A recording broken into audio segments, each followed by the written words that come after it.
ये जीवन है, यही जीवन है, नहीं तो क्या जीवन है, क्या जीवन है। अस्पताल से एक फोटो फिर भेजी गई, वो सब ऐसे लगे हुए, क्या कितना कष्टमय जीवन। वो जीवात्मा कितना कष्ट पाता है जब कर्म अपना हिसाब लेने आता है। अब इस जन्म में देखो तो क्या अपराध है, बैरागी वेश है, भगवत मार्ग है, वृंदावन वास है, लेकिन पूर्व का भोग अवश्य में भोक्तव्यम कृतम कर्म शुभाशुभम। और जब चिल्ला चिल्ला के कहते हैं कि नाम जप कर, जितना नाम जप करोगे उतना कर्म भस्म होता चला जाएगा, तो समझ में नहीं आता। जीव की यही दुर्दशा है कि वो आगामी कष्ट को भोग लेगा, लेकिन उस कष्ट से बचने का उपाय कहा जाता है वो नहीं करेगा। यही दुर्दशा है जीव की। आगे कुआं है, मत जा, इस तरफ निकल जा, नहीं मानेगा, वो कुआं की तरफ ही जाएगा, और जब गिरेगा तब उससे फिर याद आएगा कि कहा गया था कि इधर मत चलो। हर समय सब साधकों से प्रार्थना करते हैं, गृहस्थ हो या विरक्त, अगर तुम्हें शरीर स्वस्थ है, तुम जीवित हो, तुम्हारी बुद्धि काम कर रही, तो नाम जप कर लो, नहीं तो आगे ऐसी समस्याएं आने वाली है जिनमें तुम जपने लायक नहीं रह जाओगे। हर जीव को कर्म का भोग भोगना पड़ता है। भजन बल से आप अपने कर्मों को मिटा सकते हैं, लेकिन जब कर्म मिटाने वाला भजन होता है तो लगता है इससे तो भगवान की प्राप्ति कर लो, कर्म काय को मिटाओगे। तो कर्म भगवान मिटा देते और भगवत प्राप्ति हो जाती, इसलिए अपने कर्मों के फल को भोग लेते हैं। लेकिन ऐसे ऐसे कर्म फल, होश ही खत्म। अब क्या भजन, क्या चतुरासी जी, क्या चिंतन। यहां शरण काम करता है, यहां शरणागति जो हमारी है, जिनके प्रति वो काम करते हैं। तो हमारी प्रार्थना है, जब तक आपको होश है, सो नहीं जाते या बेहोश नहीं हो जाते या मर नहीं जाते, तब तक आप पकड़े रहो नाम को। आगे की बात इष्ट और गुरुदेव संभालते हैं। बहुत बड़ी सरकारी बैंक है, जैसे बीमा करवा देना, आज बीमा करवाया, कल घटना घट गई तो पैसा दे देंगे वो। ऐसे आज शरणागत हुए तो आज से जिम्मेवारी हो गई आपकी भगवत प्राप्ति की। बस आप हो जाइए मन वचन कर्म से, जो आपको सामर्थ्य मिली है, जो मंत्र मिला है, जो नाम मिला, उसमें लग जाइए। बहुत भयावह है संसार, समझ में नहीं आ रहा, आगे का भय समझ में नहीं आ रहा। बड़ा मनोहर जंगल दिखाई दे रहा है, लेकिन सामने शिकार, बिल्कुल जैसे शिकारी बाण संधान के, ऐसे हम काल के शिकार हैं, और काल रूपी शिकारी समय की ओट लिए हुए बस निशाना साधे है, जे भी समय आया मार के गिरा देगा। इसलिए राधा वल्लभ कहत ही होत ही ये अनुराग। राधा वल्लभ नाम जपने का फल पहला प्रकट होगा। जितना नाम जप करोगे तो सबके प्रति प्रीति प्रकट हो जाएगी। क्यों? सब में हमारे सर्वान वस्तुतया निरीक्ष परम स्वाराध्य बुद्धिर्मम, सब में हमारे प्रभु विराजमान हैं। दूसरा, अद्भुत निष्कामता, सबसो हित निष्काम मति। बुद्धि में लोक परलोक के किसी भी भोग की चाह नहीं रह जाएगी, जपो तो आप। फिर तीसरा, वृंदावन वास मिल जाएगा। अगर शरीर से नहीं मिलता तो तुम्हारा मन वृंदावन में हो जाएगा। आप राधा वल्लभ लाल का नाम और ध्यान दोनों पकड़िए। हृदय में उनके श्री विग्रह का ध्यान और मुख में नाम। तो कह रहे हैं, होत ही ये अनुराग निरखत छवि तिन नरन को बढ़त चौगुनी लाग। धन्य है वो मानव शरीर प्राप्त करके जो मुख से राधा वल्लभ लाल का नाम हृदय से ध्यान धरते हैं। उनके हृदय में प्रेम प्रकाशित हो जाता है, चौगुना उत्साह बढ़ने लगता है नाम जप करने का। आहा, बढ़त चौगुनी लाग भाग सो यह सुख पावे, जान नाम निज सार वही निश दिन गुहरावे। ऐसी लगन लग जाती कि अब जिभ्या से और कुछ नहीं, बस राधा वल्लभ राधा वल्लभ राधा वल्लभ। बड़ा महासुख प्राप्त होता है, जहां दुख का एक भी बिंदु नहीं, दुख का एक बिंदु भी नहीं। और यह दुख का सिंधु है संसार, इसी में रमण करके प्रभु को भूले हुए हो। प्रभु की स्मृति में ऐसा सुख प्रकट होता है जहां दुख का लेस नहीं है। बिना भजन कछु नाही, मांगते रहो, कुछ नहीं पूरा होगा, भजन करना पड़ेगा। बारी मथे घृत होए बरु सिकताते बरु तेल, बिनु हरि भजन न भवतरी या सिद्धांत अपेल। ये अपेल सिद्धांत है, कोई इसे टाल नहीं सकता। बिना भजन के कुछ नहीं होने वाला, न लोक में सुख न परलोक में सुख। बिना भजन कछु नाही जतन किन करो अगाधा, हीरा हितुर प्रीति प्रतीति बल्लभ श्री राधा। प्राणनाथ श्री राधा पर विश्वास करो और उनका नाम जप करो। ये संसार अगाध दुखमय है, बिना भजन के इससे पार नहीं हो सकते। रसना जो रस सुख चाहे, निरस मान जग ख्याल, तो अनुदिन भज लाडली लाल सदा प्रतिपाल। ऐ रसना, जो तू रस सुख चाहती है, तो तेरे मन में जो संसार के ख्याल चल रहे हैं, ये कल्पनाएं चल रही हैं, ये स्वप्न चल रहे हैं, हटा इनको तू और निरंतर लाडली लाल का नाम जप कर, तो तू सुख को प्राप्त हो जाएगा। कौन है हमारी श्री राधा? बोले सुर रखवारी, सुर राज रखवारी, शुक शंभु रखवारी, रविचंद्र रखवारी हैं। ऋषि रखवारी विधि वेद रखवारी, करी जाने रानी कीरति की कीरति सुकुमारी हैं। दिग रखवारी दिगपाल रखवारी, लोक थोक रखवारी, गावे धराधर धारी हैं। ब्रज रखवारी ब्रजराज रखवारी, हठी जन रखवारी, ये वृषभानु की दुलारी हैं। इनको ऐसे मत समझो कि हमारी भोरी राधा। बोले समस्त देवता, देवराज, सुखदेव, भगवान महादेव, रवि, चंद्र, ऋषि, मुनि, वेद, विधान, ये कीर्ति कुमारी श्री लाडली जो बड़े बड़े दिक्पाल, बड़े बड़े लोकपाल, भगवान शेष और ब्रज और ब्रजराज, इन सब की रक्षा करने वाली हमारी श्री वृषभानु दुलारी है। अनंत शक्ति संपन्न, बिना इनके कुछ कर ही नहीं सकते लालजू महाराज। सर्वशक्ति है ये, यही मूल प्रकृति ईश्वरी है, इन्हीं से अनंत शक्तियां प्रकट हुई हैं। हमारी श्री लाडली जू आज शिव सिद्ध सुरेश मुख, जपत रहत बसुजाम, बाधा जन की हरत है श्री राधा राधा नाम। भगवान ब्रह्मा जी, शिव जी, बड़े बड़े सिद्ध, बड़े बड़े सुरेश गणेश, सब जिनका नाम जप करते रहते हैं वो है राधा नाम, स्वयं हरि जपते हैं। जो कोई घर से निकलते समय विशेष संकट में, विशेष परिस्थिति में पुकारे राधा राधा, कभी कोई बाधा नहीं हो सकती। स्पष्ट देखा है। गिरिराज जी से परिक्रमा लगा के मुरारी शरण भी साथ थे, कई लोग थे, आ रहे थे, रात्रि के 2-2:30 बजे होंगे। ड्राइवर सो गया। अब भगवान की लीला, वो क्या कहते हैं उसको जो बीच रोड में होता है, डिवाइडर, उस पे गाड़ी चढ़ गई। ऐसे हो गए एकदम जोर से, हम तो जगी रहे थे, राधे श्याम, गाड़ी बंद। वो ड्राइवर एकदम से जगा, कहा गाड़ी कैसे बंद हो गई, ये क्या हो? एकदम रोके, कान पकड़, क्योंकि उसको लगा सब मारेंगे। ना कोई पीछे से इतने समय तक गाड़ी आई, ना वो पलटी, जहां की था उसने बंद कैसे हो गई? उनका आपने बंद नहीं किया? बोले नहीं, ये बंद कैसे हो गई श्री जी? अगर शायद चलती रहती तो पलट ही जाती, और इतने में अगर पीछे कोई ट्रक आ जाता, तो हाईवे है, वो कोई छोटी रफ्तार से थोड़ी चलते, तब पिचक जाते। रखवारी करने वाली श्री राधा किशोरी आज शिव सिद्ध सुरेश मुख, जपत रहत बसुजाम, बाधा जन की हरत है श्री राधा राधा नाम। कदम कदम पे राधा किशोरी ऐसे, हमारी रखवारी नहीं, सुर रखवारी, सुरराज रखवारी, शुक शंभु रखवारी, रविचंद्र रखवारी हैं। ऋषि रखवारी वेद विद रखवारी, करी जाने रानी कीरति की कीरति कुमारी हैं। दिग रखवारी दिगपाल रखवारी, लोक थोक रखवारी, गावे धराधर धारी हैं। ब्रज रखवारी ब्रजराज रखवारी, हठी जन रखवारी, वृषभानु की दुलारी हैं। तो आज शिव सिद्ध सुरेश मुख, जपत रहत बसुजाम, बाधा जन की हरत है श्री राधा राधा नाम। कितना अमृत में है, राधा राधा राधा राधा, सब बाधाएं नष्ट हो जाएंगी। राधा राधा जे कहें, ते न परे भवफंद, जा सुकंध पर कमल कर धरे रहत ब्रजचंद। जो राधा राधा उच्चारण करता है वो कभी इस आवागमन के चक्र में अब नहीं पड़ेगा, विश्वास कर लो। आपने कुछ ही बार राधा राधा कहा है, तो ये जब यमराज के रजिस्टर में लिख जाएगा राधा नाम, तो वो फिर ताकत नहीं है कि आपके कर्मों का फल दे सके। इसी जन्म में भगवत प्राप्ति हो जाएगी राधा राधा उच्चारण करने वाले की। क्योंकि लाडली जो लालजू के कर कमल रखे हुए हैं, लालजू लाडली जू के कर कमल रखे हुए हैं, लालजू के कर कमल में पूरे ब्रह्मांडों का हिसाब है। जब कोई राधा बोलता है तो लालजू अति उमंग में आकर के उसकी लिखा पढ़ी को ही खत्म कर देते हैं। ये हरिवंश महाप्रभु जो हित सजनी स्वरूप है, प्रियाजू के समीप रहते हैं, वो ये बोल रहे हैं, अनुल्लिख्यानंतान पितदपराधान मधुपति महाप्रेमा विष्टम तो परम देयम विंशति तवैकम श्री राधे गृणति ही नामामृत रसम। हे किशोरी जू, जो आपका नामामृत राधा राधा राधा ऐसा उच्चारण करता है, लालजू उसके अपराधी नहीं लिखते, और जितना लिखा पढ़ी वो सब नष्ट कर देते हैं, और प्रेम में विकल होकर सोचते इस राधा नाम जापक को हम क्या दे दें। तो राधा राधा जे कहें, ते न परे भवफंद, जासु कंद पर कमल कर धरे रहत ब्रजचंद।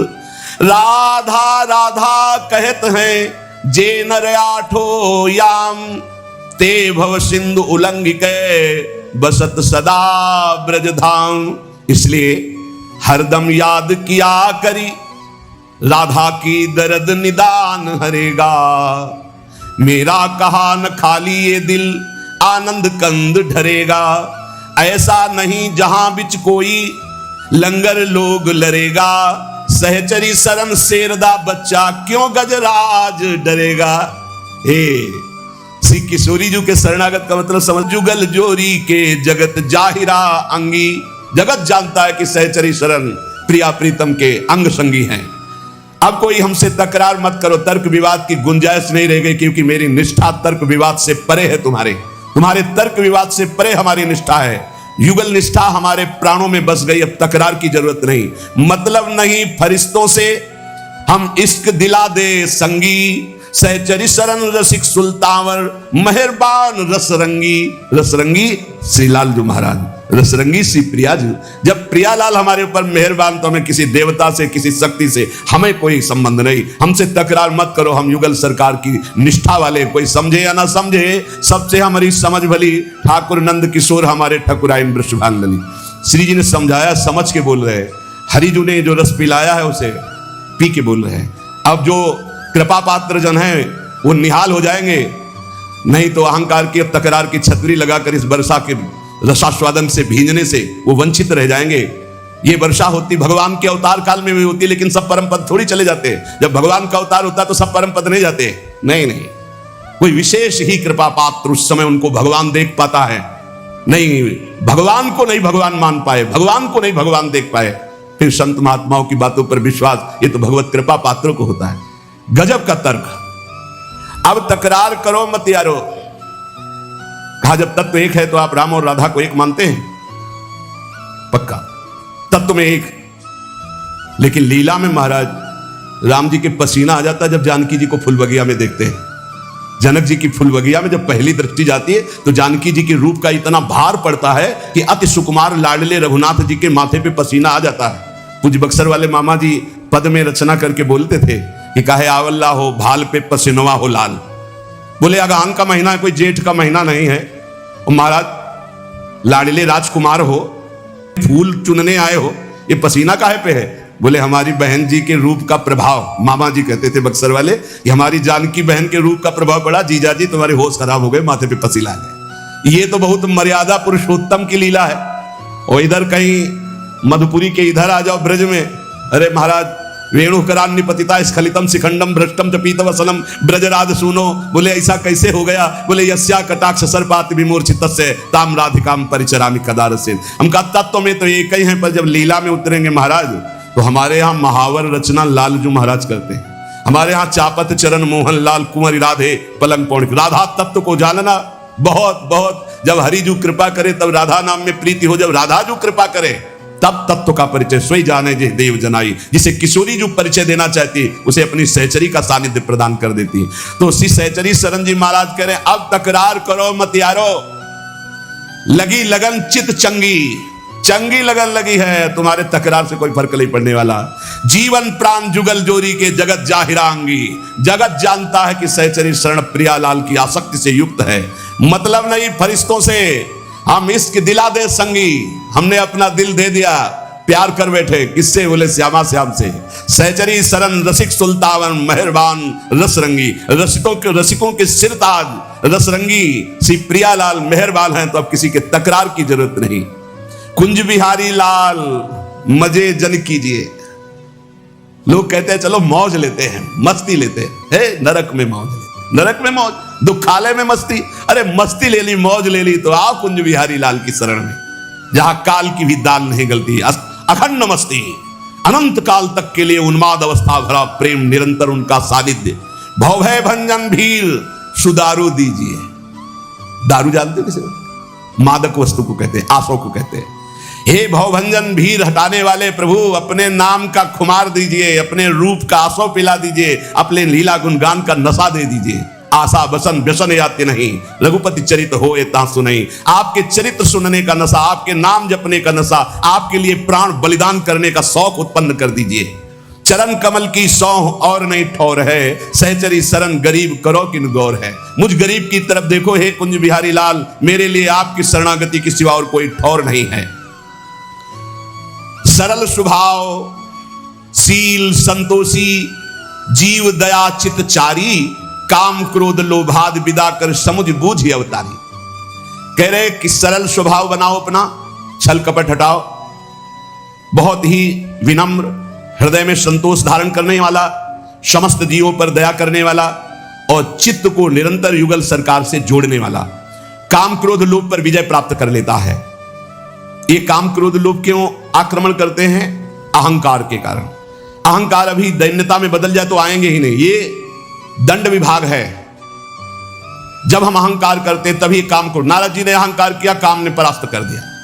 जहां कहीं कोई भी अहंकार करेगा तो यही आते हैं दंड विभाग, काम क्रोध लोभ मद मत्सर, ये आकर मिटिया मेट कर देते हैं। देहाभिमानी का नाश यही कर रहे हैं। सबसे दैन्य रहो, स्वभाव कपट रहित रखो, चित्त में सदैव अपने इष्ट का चिंतन रहे, तो काम क्रोध लोभादि विदा हो जाते। विदा माने शांत हो जाते, चले जाते हैं। ज्ञान भक्ति वैराग्य विमलता दसधा पर अनुसारी, सहचर शरण राख उर सदगुण जिम सुबास फुलवारी। ज्ञान भक्ति वैराग्य विमल, विमल वैराग्य, दम्भ पाखंड रहित, नाटक नहीं वैराग्य का, राग रहित होना ही वैराग्य। ऊपर से कपड़ा उतार देना वैराग्य नहीं। कपड़ा उतार कर वैराग्य का नाटक किया जा सकता है, नाना प्रकार के वैराग्य के नाटक किए जा सकते हैं, लेकिन वैराग्य का मतलब है शरीर और शरीर के संबंधी भोग, नाना प्रकार के विषय व्यसन, शरीर संबंधी रिश्ते नाते, इनसे राग रहित हो जाना। कपड़ा चाहे पैंट शर्ट पहने हो, कोई फर्क नहीं पड़ता। आप सच्चे वैरागी माने जाओगे यदि देह राग रहित हो, भोग राग रहित हो, देश संबंधियों के राग से रहित हो, तो आप वैरागी हो। और आप लंगोटी भी नहीं पहने और आपके अंदर शरीर का राग है, भोगों का राग है, मान की चाह, तो आप वैरागी नहीं हैं। तो विमल वैराग्य जो भगवत प्रेम में प्रतिष्ठित कर दे, वही विमल वैराग्य। दसधा पर अनुसारी, नवधा है आत्मसमर्पण तक। श्रवणम कीर्तनम स्मरणम विष्णुर्पाद सेवनम अर्चनम वंदनम दास्यम सख्यात्म निवेदनम, ये नव। और फिर पाई रस भक्ति गूढ़ जुग जुग जग दुर्लभ भव इंद्रादि विधिम, ये दसधा है। रस भक्ति दसधा, सहचरी शरण जी कह रहे हैं ज्ञान भक्ति और विमल वैराग्य के द्वारा दसधा अर्थात प्रेम लक्षणा भक्ति प्राप्त करे, तो उसके हृदय में जो फुलवारी प्रकट होती है, उसी में प्रियालाल प्रकट होकर के खेलते हैं। जो सद्गुणों की फुलवारी, जो भाव की फुलवारी, धीरज धर्म विवेक क्षमाजुत भजन यजन दुखहारी, तज अनीति मन सेई संत जन मान दीनता भारी।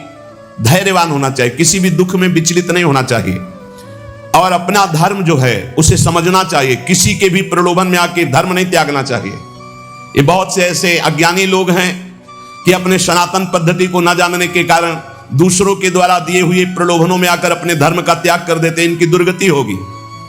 जो अपने पति को त्याग कर परपति की रति प्राप्त करने की कोशिश करे, तो पति वंचक परपति रति करई रौ रौ नरक कल्प सत्परई। ऐसे ही अपने धर्म का त्याग करके जो दूसरे के धर्म को ग्रहण करने की कोशिश करता है, उसका पतन हो जाता है।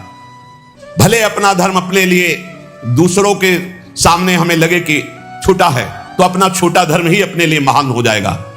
स्वधर्मो निधनो श्रेया पर धर्मो भयावहा। अगर कोई ये सिखा रहा है कि तुम्हारा धर्म छोटा, तो हमारे लिए महान है, पर अपने धर्म का त्याग नहीं। धर्म की स्थिति जब आपके हृदय में आ जाएगी, तो धर्म आपको अनुभव करा देगा ज्ञान का, भक्ति का, वैराग्य का। धर्म साक्षात भगवान का स्वरूप है। धर्मो रक्षति रक्षिता। बहुत से लोग ऐसे प्रलोभनों में धर्म परिवर्तन कर देते हैं। काम के प्रलोभन में, धन के प्रलोभन में, सुख सुविधा के प्रलोभन में। हाँ, देखते हैं सनातन पद्धति से बढ़कर कौन सी पद्धति है जिसमें हाथ जोड़कर सर झुकाकर नमन किया जाता है, चरण स्पर्श किए जाते हैं, और ये वटवृक्ष की तरह फैला हुआ है। सब इसी की शाखाएं हो सकती हैं। सत्य सनातन आकाश है, सत्य सनातन भूमि है, सत्य सनातन वायु है, सत्य सनातन जल है। ये हमारा सनातन ऐसे फैला हुआ है। इसको कोई समझ पाता है? छोटे छोटे बिंदुओं को देख रहे हो, सिंधु को नहीं देख रहे हो। अपने धर्म पर स्थित रहना चाहिए। धर्म पर अपने गले कटवा करके परम पद को प्राप्त हुए हैं। जब देखा विधर्मी आ रहा है हमारे धर्म से हमको भ्रष्ट करने के लिए, तो अपने हाथ से अपना गला काट लिया, तू छू भी नहीं पाएगा। ये है हमारे धर्म का स्वरूप। शरीर को नष्ट कर दिया गया पर धर्म नहीं छोड़ा। हाँ, जरा सा लोभ के लिए धर्म का त्याग कर रहे हो। काम के लोभ के लिए, काम के लोभ के लिए धर्म परिवर्तन, धन के लोभ के लिए धर्म परिवर्तन कर रहे हैं। थोड़ी सी भोग सामग्री दे दी, धर्म परिवर्तन कर रहे हैं। धिक्कार है तुम्हारे जीवन को, तुम्हारी बुद्धि को, जो धर्म के लिए प्राण त्यागना नहीं आया। सनातन धर्म को समझ। सब धर्म इसी की छाया में है। आप क्या समझते हो? सनातन कोई और, सनातन ब्रह्म है, सनातन हरि है, सनातन परमात्मा है, सनातन आकाश की तरफ फैला हुआ है, सनातन के नीचे ही सब है। बीच में जैसे एक बहुत बड़ा घर है और उसके 10 लड़के हैं और 10 लड़के अपने अपने कमरे दे दिए गए। अब वो अपने अपने कमरों में अपना अपना, लेकिन घर का मालिक तो एक ही है। बेटे थे तुम उसी के हो, आंगन में आके खड़े हो तो सब एक ही के हैं। आकाश की तरह सनातन है। सनातन को समझो, सनातन कोई एक छोटा सा क्षेत्र नहीं है, सनातन विस्तृत परमात्मा स्वरूप है। तो जो धैर्यवान है, जो धर्म में अपने मर मिटना जानता है, वही क्षमावान भगवान को प्राप्त होता है। धर्म की कसौटी होती है, धर्म की परीक्षा होती है। ये आज ऐसा कैसे कैसे विचार फैल रहे हैं, थोड़े से प्रलोभन में अपने सत्य सनातन का त्याग करके तुम किस सुख को प्राप्त कर लो। 4 दिन का शरीर है, मिट्टी में मिल जाओगे, कुछ नहीं हाथ लगना।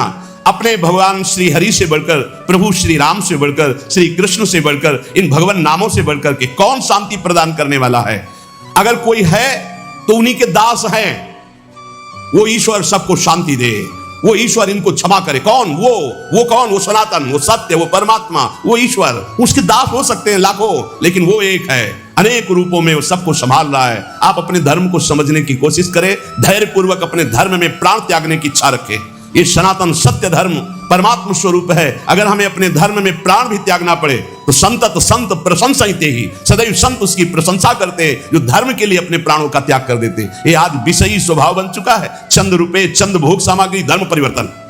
बढ़िया पुरुष मिल गया, बढ़िया स्त्री मिल गई, धर्म परिवर्तन। कोई परिवर्तन की उसमें जो हानि है उसको समझ ही नहीं रहे हैं। भगवान ने कृपा करके हमको जहां प्रकट किया है वो हमें उस धर्म की रक्षा करते हुए चलना। ये कलिकाल ऐसा मलायतन, ऐसा बुद्धि को भ्रष्ट कर रहा है कि धर्म को समझना ही अब कठिन हो गया है। ये सब बातें पुरानी समझी जाती है।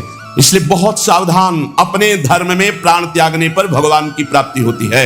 यदि हम अपने धर्म में निष्ठावान है, देखो कैसे कैसे महापुरुष है।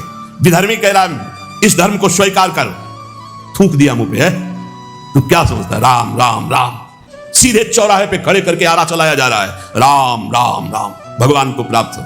ये मरना तो है, एक बार धर्म के लिए मर के देखते हैं, एक बार अपने इष्ट के लिए मर के देखते हैं। मरना तो है, सब मर रहे हैं, कीड़े मकुड़े की तरह मर रहे, कौन जान रहा है? आज उनकी गाथा गाई जाती है जो धर्म के लिए प्राण त्यागते हैं। धीरज धर्म, जो धैर्यवान है, धर्म को धारण करता है, उसके अंदर उत्तम विवेक जागृत होता है। वही विवेक की इस माया समुद्र से पार होता है। उसी को भगवत प्रेमी महात्माओं का सानिध्य मिलता है और वही दैन्यता धारण करके भगवान की प्रेम रस को प्राप्त करता है। इसलिए सदैव अपने इष्ट के चिंतन में एक भी क्षण अपने इष्ट का विस्मरण न हो तो बुद्धि शुद्ध रहेगी, फिर धर्म को धारण कर लोगे। कैसे कैसे महापुरुष हुए हैं, धर्म के लिए कितना कष्ट सहा है। यहां जरा भी कष्ट नहीं है, पर अपने प्रलोभन प्रवृत्ति ऐसी बढ़ गई कि दूसरा कोई जरा सा भी हमारे अंदर सुख की वृत्ति उपजा दे तो हम छोड़ दें, अपने धर्म को छोड़ दें, अपने भगवान को छोड़ दें, अपने इष्ट मार्ग को छोड़ दें। बहुत सावधान, बहुत छोटा जीवन है। इस जीवन में केवल भगवत प्राप्ति करनी, भगवत प्राप्ति के लिए धर्म धारण करना अत्यंत आवश्यक है। भगवान ने स्वयं कहा, जब जब धर्म की हानि होती है तब तक मुझे विकलता होती है और मुझे अवतार लेना पड़ता है। अर्थात भगवान चाहते हैं कि आप धर्म का पालन करें, आप भगवान के अंश हैं, आप भगवान के द्वारा स्थापित धर्म का पालन करें। बहुत मंगलमय धर्म है। जब हमारे धर्म का परिचय बाहर के देशों को पता चला तो देखो कितने देशों में भगवान नाम जप होता है। हमारे देश के जो ऋषि मुनि हैं, भक्तजन हैं, बाहर जा करके जब अपने धर्म का परिचय बताते, कहीं भी मोक्ष की बात नहीं, कहीं भी जीवन मुक्तता की बात नहीं, कहीं प्रेम की ऊंचाइयों की बात नहीं, बस वही स्वर्ग नरक की बातें हैं, वही स्वर्ग नरक की बातें, वही संसारिकता, वही मांस मदिरा, वही संसार के भोग, और उसी को धर्म माना जाता है। धर्म तो वो है जो दूसरों को सुख प्रदान करे और खुद परमानंद में निमग्न हो जाए। जितनी बातें हैं ये अगर ये नष्ट नहीं हुई तो अभी आपका निरंतर भजन नहीं चल रहा, अभी संतोषजनक स्थिति नहीं है। क्या लज्जा, तिलक लगाएंगे, कंठी बांधेंगे, लोग क्या कहेंगे? शर्म करने की बात है। लोग यही तो कहेंगे कि बड़ा भगवान का भगत बनता है। ये कोई बुरी बात थोड़ी, ये तो मेरा सम्मान है। इतने बड़े भगवान के दासत्व से युक्त मुझे भक्त कहा गया, ये कोई निंदा की बात है? बोले नहीं, लोग कहते हैं कि अरे तो बड़े भगवान के भगत बनते हैं, देखो तिलक लगाए, कंठी लगाए, तो ये निंदा की बात है? कितनी बुद्धि खराब है तुम्हारी। अगर आप तिलक लगाए हैं, कंठी बांधे हैं, तो ये कोई निंदा की बात है? अरे तो सौभाग्य का विषय है। अगर प्राणों पे भी आ जाए तो कंठी तिलक बंधा हुआ हमें भगवान की प्राप्ति होगी। कंठी तिलक अगर हमारे गले में बंधा हुआ तो हमें चिंता नहीं करनी। हमें अपने, यही तो बात रह गई है, जरा से चंद रुपए के लिए हम कंठी तोड़ के फेंक देंगे, क्योंकि वो ऑफिस में नहीं जाने देंगे। हे परमात्मा की ऑफिस में जाने के लिए हम तैयारी की, क्यों नहीं जाने? सोने की जंजीर पहनने के लिए रोक है क्या? तो तुलसी की कंठी पहनने के लिए क्यों रोक है? यही समझना है हमको। हम अपनी निष्ठाओं से गिरते चले जा रहे हैं, पतित होते चले जा रहे हैं। अकबर ने कहा था, हरिराम व्यास जी के प्रिय शिष्य मधुकर शाह जी और बहुत से राजा बेटे सब तिलक कंठी धारण किए। कल कोई भी तिलक लगा के आएगा, गरम लोहे के गोले से उसका मस्तक दाग दिया जाएगा, फरमान जारी कर दिया। तो जो कमजोर हृदय के थे उन्होंने कहा, अरे भाई तिलक नहीं लगाएंगे, जय दिन तक ये बादशाह है, दरबार में बिना तिलक के चले जाएंगे, कौन प्राण दे? कोई बहुत जो भावुक थे उन्होंने कहा, भाई हम सूखी रज लगा लेंगे, दिखाई नहीं देगा, वो बात भी बन जाएगी कि गुरु आज्ञा का भी पूर्ति हो जाएगी और बादशाह का भी फरमान जो है उससे बच जाएंगे हम। मधुकर शाह जी ने सोचा, ये अखिल कोटि ब्रह्मांडों के बादशाह के दासत्व का तिलक है, गुरु जी ने दिया है, और एक मुल्क का बादशाह यदि हुक्म करता मैं इसे मिटा दूं तो फायदा क्या होगा? ये निष्ठा रखो, निष्ठा, इसका बहुत बड़ा महत्व है, बड़ी निष्ठा में सामर्थ्य है। उन्होंने कहा, आज मैं अपने प्राण त्यागूंगा गुरु जी की आज्ञा के लिए, तिलक लगा के जाऊंगा, और वो बादशाह है ऐसा करेगा, कर सकता है, लेकिन जब तक भुजाओं में ताकत है मैं मारूंगा, और जब मैं हार जाऊंगा तो मुझे मार देगा, लेकिन मैं अपने गुरु और बादशाह ईश्वर के तिलक को नहीं मिटा सकता। ये हमारे अखिल कोटि ब्रह्मांडों के बादशाह ईश्वर का तिलक दासत्व का है। वैसे तो अंगरखी पहन के जाते थे, अंगरखी उतार करके खुला छाती, 12 तिलक बड़े बड़े, लंबी तलवार खींच कर गए। बादशाह ने देखा, कहा, मधुकर शाह तो हमारे फरमान को नहीं सुना, खींची तलवारों का, आपका फरमान सुना लेकिन मेरी निष्ठा को आपने नहीं सुना। ये गुरु प्रदत्त तिलक कंठी है, देखते हैं किसकी भुजाओं में ताकत है कि जीवित हमारे इसको मिटा दे। तुरंत पलट गया अकबर, तुरंत वाह वाह वाह वाह मधुकर साहब वाह, सच्चे तिलक तो तुम ही हो। बोलो मैं प्रसन्न हूं, क्या करूं? बोले ब्रजमंडल में किसी भी तरह का शिकार और हिंसा और किसी के ऊपर कंठी तिलक बांधने का कोई भी विरोध न किया जाए, तत्काल पाए सिंह के समान। भगवान का दासत्व का तिलक, भगवान के दासत्व का भाव, बड़ा कलयुग का प्रभाव चल रहा है। शराब की बोतल मेज में ऑफिस में खोल के पियो, कोई मना नहीं करेगा, लेकिन भगवान की अगर गीता पढ़ने लगो तो तुम्हें डर लगेगा। कंठी बांधे हो, तिलक बांधे हो, लज्जा, संतोषजनक भक्ति तभी आई जब लज्जा ना रह जाए। हम हरि नाम कीर्तन करें, हम राधा बोल रहे, भगवान नाम बोल रहे, गंदी गंदी बातें प्रपंच की बोले, कोई लज्जा नहीं, भगवान की बात बोलने में लज्जा लगेगी। कैसे कैसे लोग हैं, चाहे जैसे तुम जो कुछ पहन के जाओ, चाहे जैसे आप सज धज के जाओ, कोई नहीं बोलेगा, लेकिन तिलक लगा लेंगे तो लज्जा लगेगी, कंठी बांधेंगे लज्जा लगेगी, माला जप करने के लिए अगर हम काउंटर लिए तो लज्जा लगेगी। यही भगवान की विचित्र माया है जो हमारी दुर्गति कराती है। इसलिए पहला है लज्जा।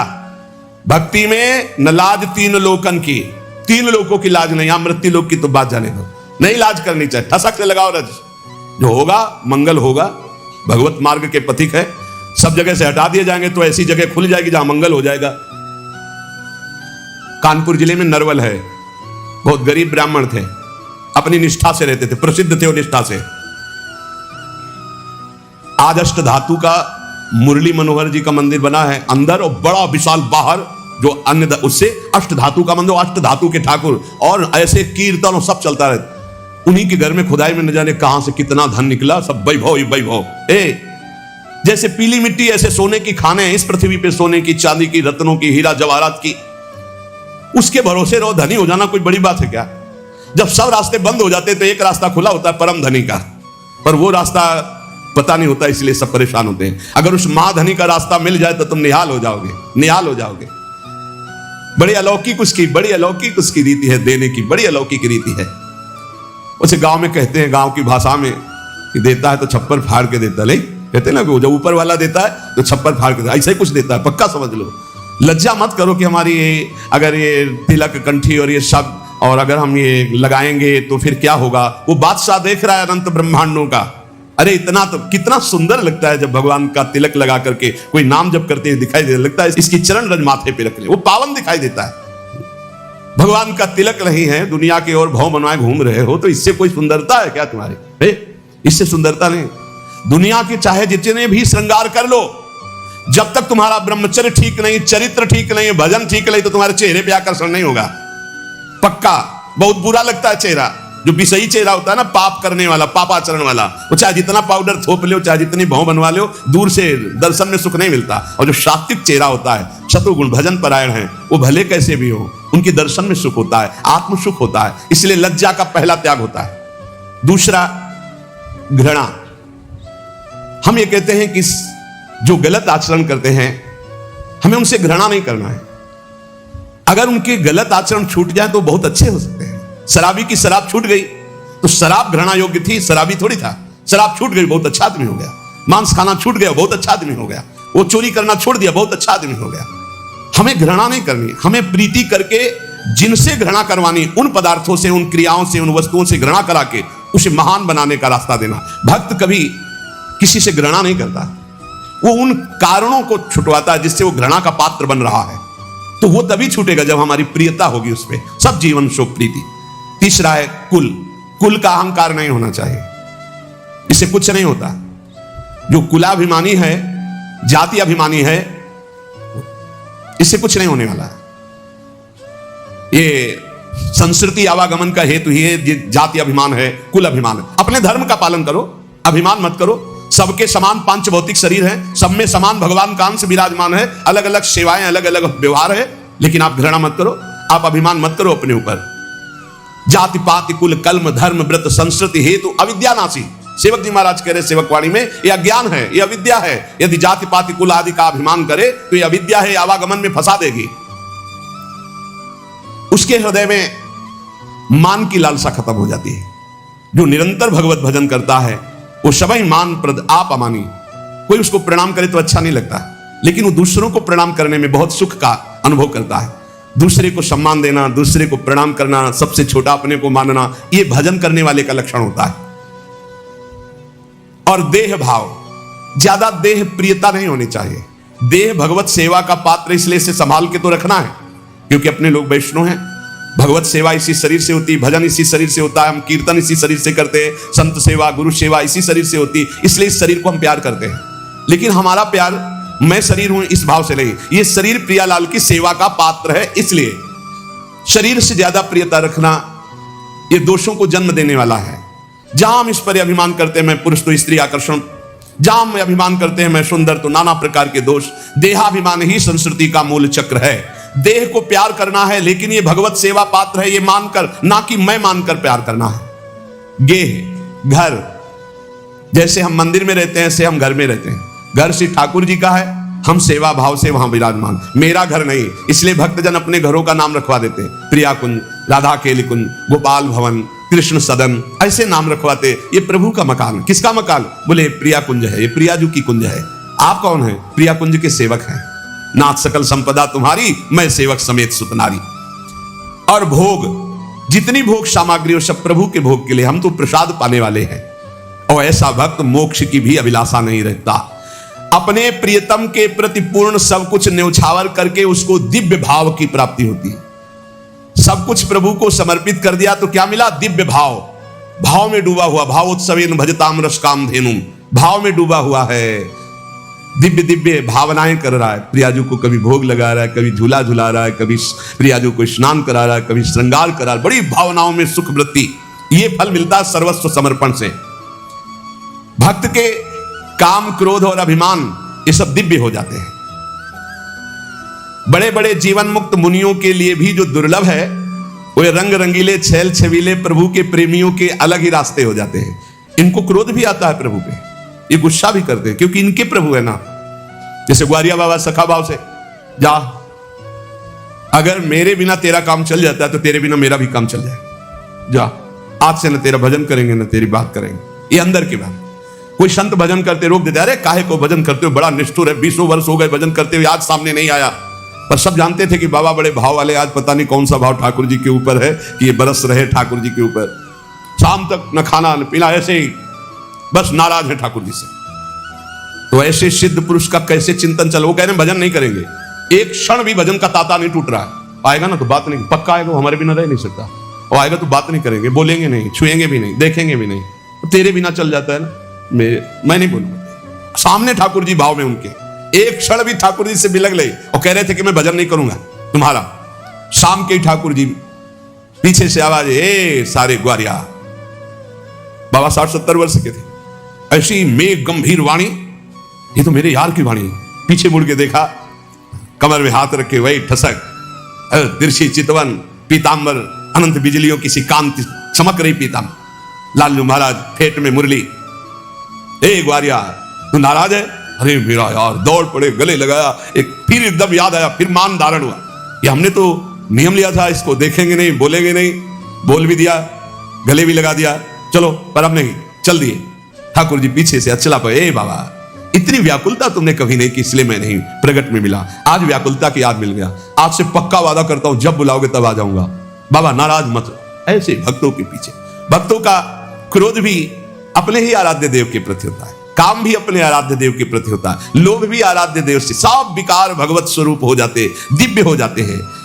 जिसके अंदर लगन लग जाती है तो घर तजो बन तजो, नागर नगर तजो, बंसी बट तट तजो, काहू पे न लजी हो, देह तजो गेह तजो, नेह कहो कैसे तजो, आज राज काज सब ऐसे साज सजी हो, बावरो भयो है लोक बावरी कहत मोको, बावरी कहे ते मैं काहू ना बरजी हो, कहैया सुनैया तजो, बाप और मैया तजो, प्यारे दैया तजो भैया, पे कन्हैया ना ही तजी हो। जिसे श्री कृष्ण लगन लग जाती है, घर द्वार परिवार रिश्ते नाते संबंध सब छूट जाते। कोई भगवत अनुभूति नहीं हुई थी, केवल भगवत प्राप्ति की चाह हुई थी, उसी ने सब छुड़वा दिया था। बच्चे थे, हमें किसी ने समझाया थोड़ी था, हमारे कोई समस्या थोड़ी थी, कोई आवश्यकता अनावश्यकता इनका कोई परिचय ही नहीं था, एक लगन लगी थी। ये हमें अब आश्चर्य होता है कि कैसी अवस्था में बिना किसी सत्संग के कि कोई साथ देने वाला हो, और भगवान ने इतने बड़े मोह जाल को ऐसे हटा दिया। माता पिता भाई भौजाई बंधु परिवार सारे सब, ऐसा थोड़ी था, सब आपको एक क्षण में, क्या मुझे भगवान चाहिए, मुझे प्रभु चाहिए। हम प्रणाम करते हैं हरिजू की उस कृपा को, कि पता नहीं कौन सी कृपा किस जन्म के किस हेतु से हुई कि हमें वो स्मृति, उस वृत्ति की याद है, उस वृत्ति को प्रणाम करते हैं जो भगवान ने दिया था। एक केवल लगन थी, मुझे भगवान की प्राप्ति करनी, बस एक जिद थी। इसके लिए 13 वर्ष की अवस्था, भूख प्यास कष्ट, कहीं रहने का ठिकाना नहीं, खाने का ठिकाना नहीं, हर बात को सहने के लिए तैयार थी। तभी कह रहे सब कुछ त्याग सकते हैं लेकिन प्रभु को नहीं। वो वैराग्य, वो भक्ति, ये किसी व्यक्ति के साधन बल से नहीं प्रकट हुई थी, ये कृपा से होती। जब हरिजू कृपा करते हैं तब ऐसी वृत्ति प्रकट होती है। बड़े प्रलोभन आते हैं जीवन में, फंसना नहीं चाहिए। कई जगह महंत बनने के लिए देखने सुनने तो लगता है कि बड़ा वैभव, बड़े कई जगह जहां ऐसा हुआ तो रात में उठ के भागते थे। साधु रात में जगता है, जैसे जो चोर हैं वो रात में नहीं जगते क्योंकि उनको सांसारिक वस्तु चुरानी होती है, और संत जन अपनी श्वासों को परमात्मा में लगाते हैं और रात में सब सोते हैं, उनकी अलग यात्रा होती है। वो भगवत मार्ग के यात्री अंदर की यात्रा रात्रि में करते हैं।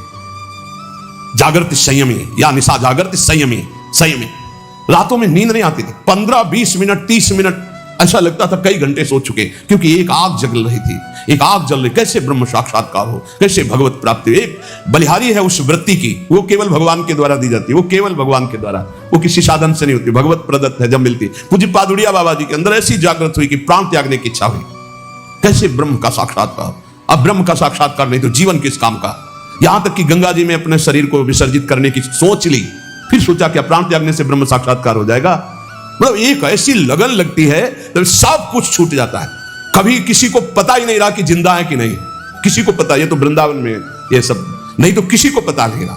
भगवत मार्ग में जब चलने की सोचे तो एक बार वो चीज प्राप्त करने की सोचे जो किसी जन्म में अभी तक नहीं मिली। हर जन्म में रुपया मिला छूट गया है, पढ़ाई लिखाई की छूट गया है, परिवार मिला छूट गया है, घर मकान मिले, पद प्रतिष्ठा मिली छूट गया है, भगवान नहीं मिले। यार इस जन्म में तो भगवान से मिलने की बात सोच लो, एक बार भगवान से मिल लो, बस एक बार, अनंत जन्मों की बिगड़ी बन जाएगी। उसके लिए आग पैदा हो हृदय में, जीना और मरना अब प्रभु के लिए।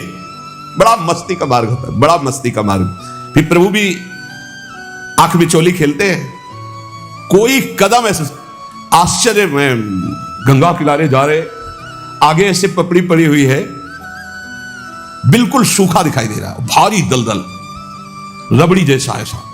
पीछे से आवाज, आगे कदम मत रखना, दलदल है। वैसे एक छड़ी ऐसे डाले, एकदम पपड़ी हटी, एकदम रबड़ी जम का बुद्ध। पीछे देखा कोई व्यक्ति नहीं। हे करुणा निधान, आप सत्य है, जहां जहां मेरा भक्त चलता है, मैं पीछे पीछे उसके रहता, अनुब्रजाम में हम नित्यम, मैं पीछे पीछे नित्य रहता हूं उसके। जहां जहां मेरा भक्त पग धरे वहां रखूं हाथ, पीछे पीछे मैं फिरूं, कभी न छाड़ू सा। कदम कदम पर प्रभु का प्यार। जीना मरना केवल अब प्रभु के लिए। थोड़ी लगन लगाओ, थोड़ी चाह पैदा करो। देखो, एक बार युद्ध करके राज सिंहासन पर बैठ गए, अब मौज, अब आनंद लीजिए प्रभु के अनुराग का, प्रभु की कृपा का, प्रभु के दुलार का आनंद लीजिए। मौज का मार्ग तो ये, मौत का मार्ग ये है। संसार में बार बार जनो, बार बार, अब बोलो कितना कष्ट। अभी स्मृति खत्म हो जाए, मान लो एक्सीडेंट हो, गिर जाए, स्मृति खत्म, अब खत्म में कौन कहा, हाथ पैर टूट जाए, न चल सकते हैं, जबान कट जाए, न बोल सकते हैं, आंख फूट जाए, नहीं देख सकते, यहां खत्म, सिस्टम ही खत्म। छोटी छोटी नस नाड़ियां ऐसी हैं कि वो किसी तरह खराब हो जाए तो खत्म। मैं कौन कहां कर लो, सब खत्म। ये पंचभूत बिखरेंगे। ये जो शरीर बना है ना, स्पष्ट अजीब मिट्टी है। मिट्टी, वायु, अग्नि, जल, आकाश, इन 5 से ढांचा बना है। क्षिति जल पावक गगन समीरा, मिट्टी है इसमें। कैसी रचना है भगवान की, इतना प्यारा ये मिट्टी का शरीर लग रहा है मैं ही हूं, और इसी में पूरा राग है। एक बार यार, एक बार हिम्मत करो, नाम जप करते हुए निकलो इस मिट्टी के घेरे से, शरीर के घेरे से। सारा का सारा ज्ञान वर्णन करने पर रहता शरीर ही में है सब। एक बार जीना और मरना प्रभु के लिए ठान लो, एक बार। अब तो आपसे प्रेम करेंगे प्यारे, अब जो होगा सो देखा जाएगा। निकलो प्रभु के लिए, अंदर से राग से निकलो। ये नहीं कि घर छोड़ के भाग लो, हम ये नहीं सिखा रहे। राग छोड़ के, अंदर से, संसार से राग छोड़कर श्री कृष्ण से अनुराग कर लो। मेरे हृदय में केवल एकमात्र कामना रह जाए, प्रभु मिलन। एक बार देखूंगा आपको, एक बार देखो। जैसे ऐसे गर्मी हो रही ना, तो जब गंगा किनारे जहां कुत्ते लाशों को खा रहे, घोर वैराग्य की स्थिति अंदर रहती, यह है शरीर, ये शरीर का अंतिम परिणाम है। बस रात दिन ऐसी धूप में भी गंगा किनारे बैठ करके धारा के नजदीक बहुत आनंद मिलता है, क्योंकि धूप का ज्यादा प्रभाव नहीं पड़ पाता। गंगा जी की लहरें शीतलता प्रदान करती है हर समय।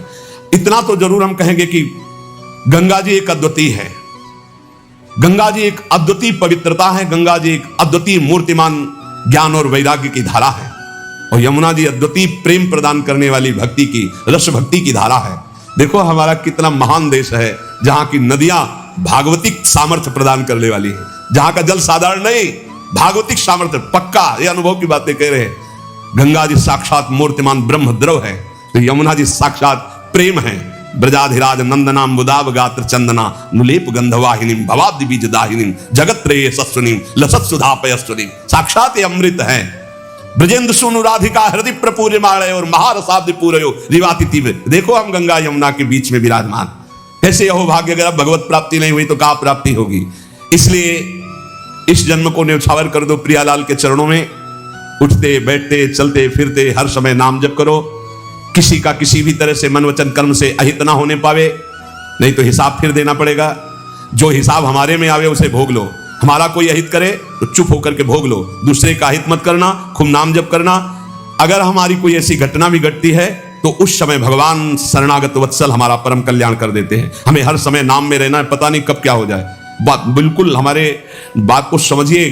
सत्संग, भगवत शरणागति, गुरु कृपा, ये सब भगवत प्राप्ति करा देते हैं। पर हमें ये प्रमाण देना है भजन की वृत्ति बढ़ाने के लिए। आज शास्त्रों का खंडन किया जाता है, आज सतमार्ग में वैसे ही भजन नहीं कर रहे। इसलिए भाई विश्राम, आनंद आज तक शास्त्रों में जहां मिला है वो भगवान के नाम में, भगवान के धाम में, भगवान के चरण में, भगवान की गाथा कथन श्रवण में। आजकल का ऐसा चल रहा है, अब चूंकि पता नहीं था ना हमें तो अपनी धुनी में थे, आज हमें पता चलता है भगवान के साकार उपासना की अवहेलना, भगवान की श्री विग्रह की आराधना की अवहेलना, भगवान नाम की अवहेलना, भगवत धाम की अवहेलना। पता नहीं कहां से ज्ञान प्रकट हो गया नया। अज्ञानी कहें कि अज्ञानी कहें, अब पता नहीं इनको। इसलिए भाई प्रवचन से बचो। आज प्रवचन एक हमें भटकाव की तरफ ले जा रहा है, जो हमारे सत्य सनातन धर्म से बिल्कुल विलग करता चला जा रहा है, बिल्कुल नाटक होता चला जा रहा है। हम निंदा नहीं कर रहे, पर हम बचाव पक्ष की बात कर रहे हैं कि सत्संगियों बचो, बचो।